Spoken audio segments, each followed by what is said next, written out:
Aller au travail à vélo, une évidence pour Sarah, spécialiste en mobilité chez Bruxelles Environnement. Une entreprise où 30% du personnel vient au boulot en 2 roues. Nous avons une prime vélo quand on vient, donc on est remboursé pour nos kilomètres.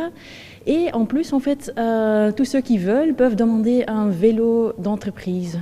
C'est sur base des indemnités vélo versées par l'employeur que le prestataire de ressources humaines SD Works a observé une augmentation de 20% des travailleurs cyclistes entre 2019 et 2020. Et cette tendance se maintient malgré la crise du Covid et le retour au télétravail.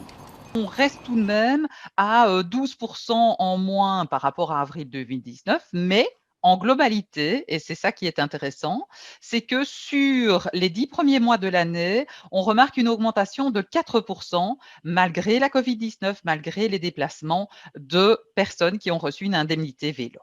Autre constat, à Bruxelles aujourd'hui, 1/5 des employeurs octroient une indemnité vélo, ce qui fait le bonheur des sociétés de leasing vélo. Dans cette entreprise, 20 contrats viennent d'être signés sur ces 6 derniers mois.